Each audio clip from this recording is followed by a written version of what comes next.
Hey, Mason Winfield again with another episode of Psi-Friday with Mason. It's early March, and I read an article online that I found very interesting recently. There is this website I subscribe to on Substack called History's Mysteries.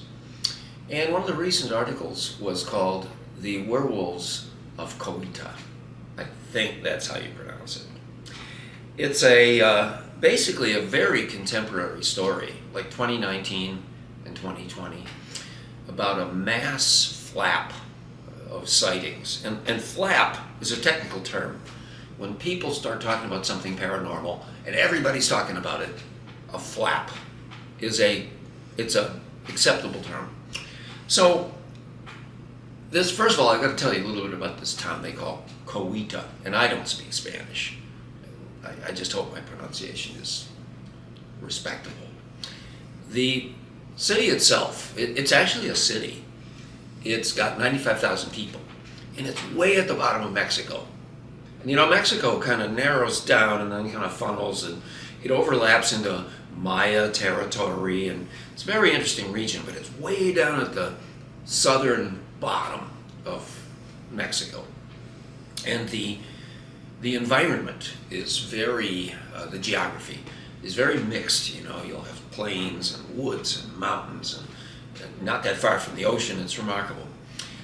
And anyway, in this beautiful village, city, for about a year, people start reporting wolf-like, human-like beings. They're tall. They're about 6.5 feet tall. They're very athletic. They can jump 9 feet. They jump over fences. They're running on rooftops. And they're very remarkable creatures. One thing people noticed was they smell really bad. And that's something people say about a lot of the Bigfoot. Just a really distinct odor. They say it's unforgettable.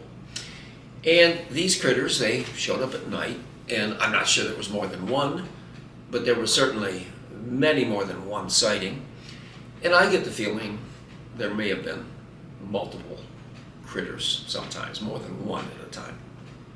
And there are no photographs of them.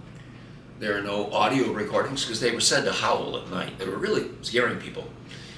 And there were stories about people outside by a campfire, and the being shows up and somebody whips out a gun and wham, and it appeared to be irritated by bullets, but it was not wounded or incapacitated because it would always get away.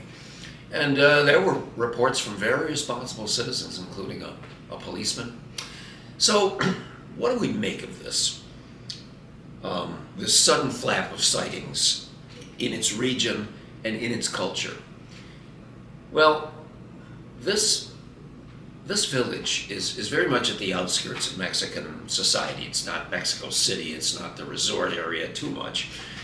And they preserve a lot of the indigenous supernaturalism. I mean, stuff from the native people that will go way back to the Maya. It'll go almost all the way back to shamanism. It's a real, authentic pipeline of mysticism. And you don't encounter that much in my region, Western New York, where I live. I mean, you got some of it, but you just don't have the same population.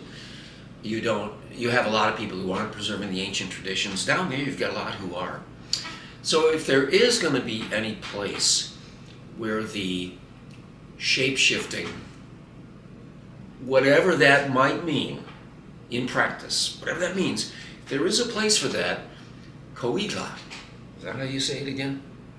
Coita. That would be a great place to still have it.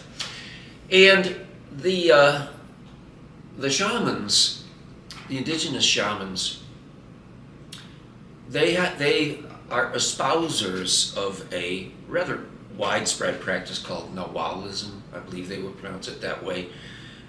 You might spell it Nagual-ism, or even with an H, Nahuaism. But it's For one thing, it's not a practice that is developed by complex societies, people living in cities with big architecture and law codes and highways. In other words, it's developed by people who have a much different lifestyle than that, but there's nothing simple about it. It is a highly developed spiritual, psycho-spiritual concept. At any rate, I would tend to look at these manifestations of the werewolves as maybe well, there is one theory. A lot of people in the region thought that they might have been natural beings of an unknown type, and they live in the forested areas, and that they are manifesting more often because there's pressure on their environment through development. That's one theory some people had. I'm sure UFOs and ET beings, I'm sure all of that got involved in the speculation.